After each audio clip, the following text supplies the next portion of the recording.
Good afternoon. This is Aurus Sanchez, Amiel Shimon here for another episode here in New York City, Brooklyn. And today's episode, the question is, which I get asked a lot, especially in my podcast, which is on Spotify in Spanish, Investigando la Biblia, and also on my TikTok, investigating underscore the underscore Bible. So this question is, who is the suffering servant? And again, depending on where you are, if you are a Christian or if you are Jewish, the answers are going to be different to this question. And today on this episode, we're going to go over both views and we're going to see, what does scripture have to say? Who is this servant? And also, as we're going through this video, you're going to realize just one simple contradiction between Tanakh and between the New Testament. These two bodies of works, which I've mentioned before, are completely two different bodies of works. And in this case, they're saying different things about this servant that we're going to talk about, okay? So let's go over Tanakh first, the Hebrew scriptures. So who is this suffering servant? So who is the servant? Let's answer that question first. And here I got some verses that you guys can check out also on your own time. Maybe you can pause the video and check them out in your own Bible. But if we look at first Isaiah 41, 8 and 9, very quickly, I'm going to read it. Verse 8, but you, O Israel, are my servant, you, O Jacob, whom I've chosen, the offspring of Abraham, my friend. So let's ask the question, who is the servant? According to the prophet Yeshayahu, son of Amos, God tells Isaiah that the servant is Israel, Jacob. Let's go to Isaiah 43:10 now. This is a fascinating a chapter, but also verse where it says, "You are my witnesses," declares God, the Lord. "Yes, my servant whom I have chosen, so that you may know and have faith in me and understand that I am the same one." And then it just continues. Here the servant, right, is mentioned, as we just saw in Isaiah 41, 8 and 9. We see that the servant is Israel. In this verse, Israel is mentioned in the plural, but also in the singular. This is something that a lot of people actually don't know, that in Tanakh, in the Old Testament, right, as Christians call it, Israel, the nation Israel, sometimes is mentioned in the plural. Here it says, Israel, you guys are my witnesses. You guys are observing everything, right? And then Israel can also be mentioned in the singular, right? As the son of God, or you are my son, or you are my servant whom I've chosen. You are my servant. Israel is being mentioned in the singular. So this one verse is showing both, right? How a nation can be spoken in the plural and the singular. Let's go to another chapter, Isaiah 44, 1. It says, now listen, O Jacob, my servant, and you, O Israel, whom I've chosen. Again, another proof. You can also read verse 21, Isaiah 49, 3. It says something similar. It says, he said to me, you are my servant, O Israel. Again, the same thing over and over. And even if we look at another book, if we look at Jeremiah, another big prophet, right? Jeremiah chapter 30, verse 10. Again, and I would tell all of you to please read that chapter in context, because from Jeremiah chapter 30 all the way to chapter 30, towards the end of 33, those chapters are future chapters talking about the Geula, the redemption that God is going to help and is going to give to the Jewish nation. At the end of days, God is going to come and save the Jewish people, heal them physically, and spiritually bring them back to Israel, where the Messiah, Mashiach ben David, will be the king over the entire world. But Jeremiah chapter 30, verse 10, what does it say? It says, and you, my servant Jacob, do not be afraid, declares God, and do not be terrified, O Israel, for I will save you from far away and your offspring from the land of their captivity. Jacob will return and be calm and undisturbed with no one to make them afraid. God is promising the servant, Israel, I'm going to bring you guys back to the land that I promised your forefathers. We see this here in verse 10 and also in verse 3. And just read the rest of the chapter, and we could probably do a whole discussion, a whole video on this chapter alone. So, in conclusion, just on Tanakh, and these are just some examples, who is that servant? The servant is whom? Is Israel. And the reason why it's called the suffering servant is because there's a theme that comes up many times, from Isaiah chapter 41 until the end of Isaiah 53, and Isaiah chapter 30 as well, and in other places, where the prophets are telling Israel, listen, God knows that you're suffering, that you guys are in exile, that you guys are currently in an exile, and in the future there's going to be more exiles. But don't worry, in the end of days, and the Geula is the Hebrew word for redemption, God is going to help you, and he's going to annihilate and destroy your enemies that made you suffered physically, spiritually. They took your money any way possible that they made you suffer and they were cruel to you. Do not worry. God will take care of them.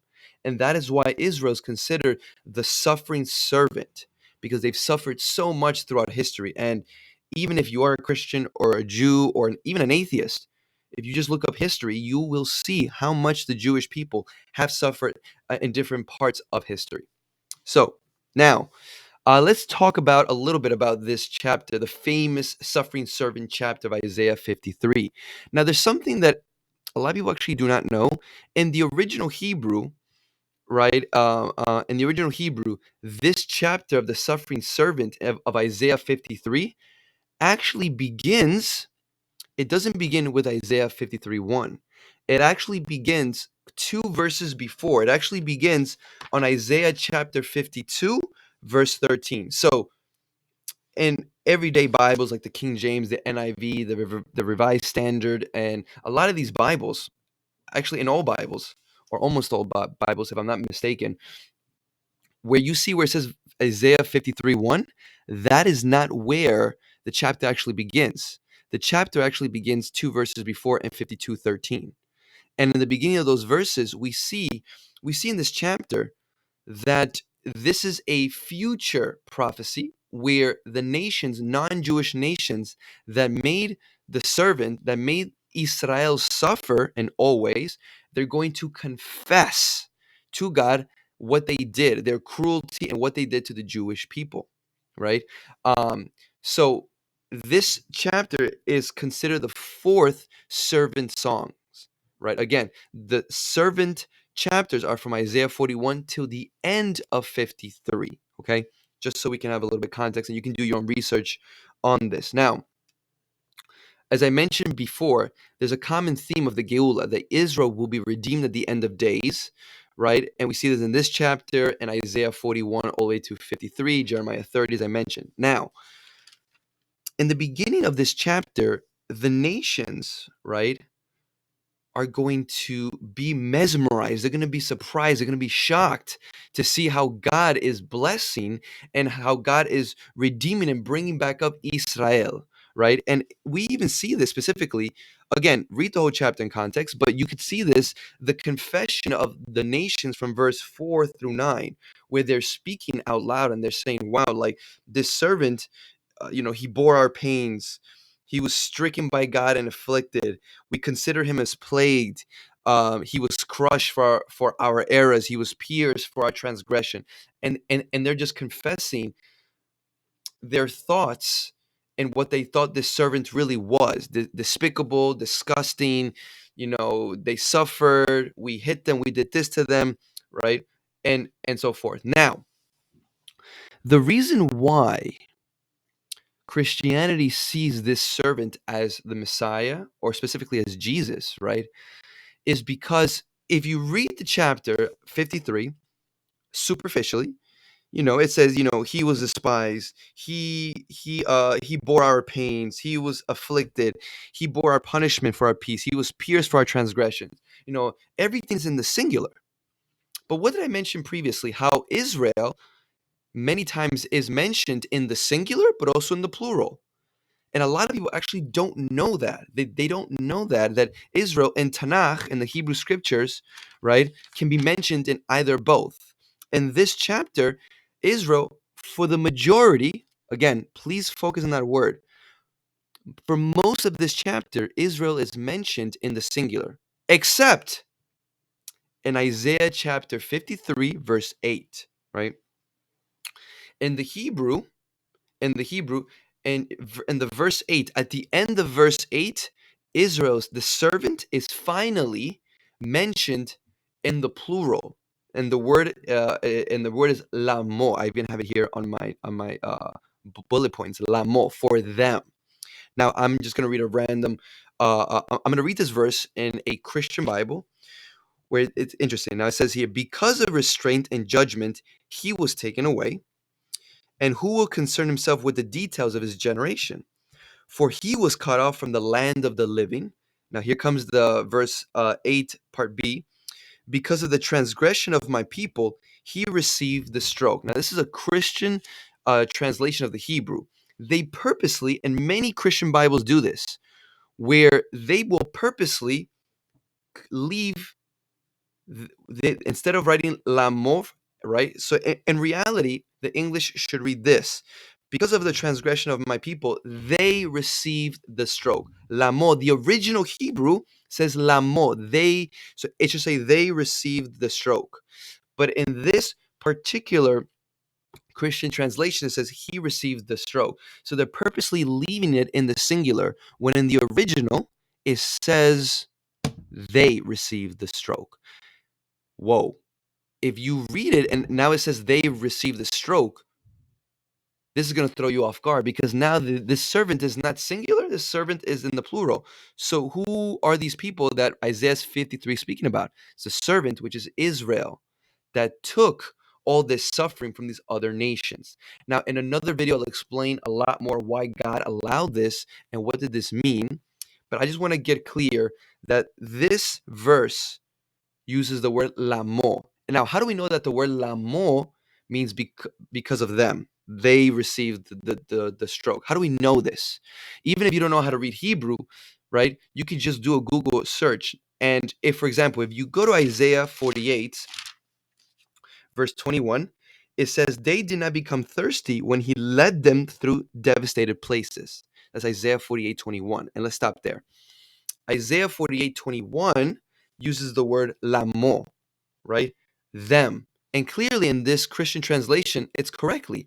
But in Isaiah 53, 8, part B, it stays in the singular. There's something fishy there. And there's so many other verses, like in Isaiah 35, Isaiah 23:1, Job 6:19, where the word lamo is used and is used correctly as them and not he. Something fascinating to have in mind. Now let's go over the New Testament view, right? Because the New Testament writers, their interpretation, their view of the suffering servant, right? When they think of the suffering servant, they're trying to explain the mission and suffering of Jesus and his followers when Jesus was here in the first century. And a lot of times the Gospels will say that Jesus' ministry fulfills the description of the suffering servant in Isaiah, right? And I wrote here some bullet points, like in Matthew 8:17, the writer of Matthew is trying to show that Jesus healing people is really from Isaiah 53:4. Or that when Jesus was arrested, Luke 22:37 is really referring to Isaiah 53:12. Or when people didn't believe in him, John chapter 12, verse 38 is really speaking about Isaiah 53:1, and then Romans as well, as I put here. Again, if the New Testament, right, was a different was not attached, if Christianity just said, we just believe in the New Testament, and they didn't attach the Hebrew scriptures with the New Testament together, we wouldn't be having this conversation. We can just clearly say that the New Testament is its own body of work, and they believe that, fine. But these gospel writers, which again, as I've mentioned before, and I can do a whole other video on this, the New Testament writers were influenced by Greco-Roman thinking from the Greco-Roman world. Now, what does that mean? We could do another video on that. But because of that and their views, right, they're taking the suffering servant in the Hebrew scriptures, which means something completely different, but they're using this suffering servant and say, no, this suffering servant actually, Jesus fulfilled the description of what Isaiah wrote about the suffering servant. So in reality, this description of the suffering servant is Jesus during his ministry. Why are they saying that? Because they're trying to find a purpose and a purpose, a goal to Jesus suffering and dying and for his future second coming. Because we humans, we need reasoning. We need a purpose for human suffering and for human death.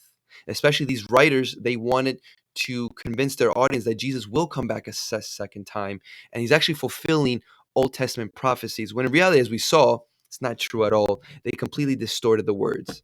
All right, guys, leave your comments down below. And of course, guys, please, right here, guys, please subscribe to my channel, guys. Thank you so much.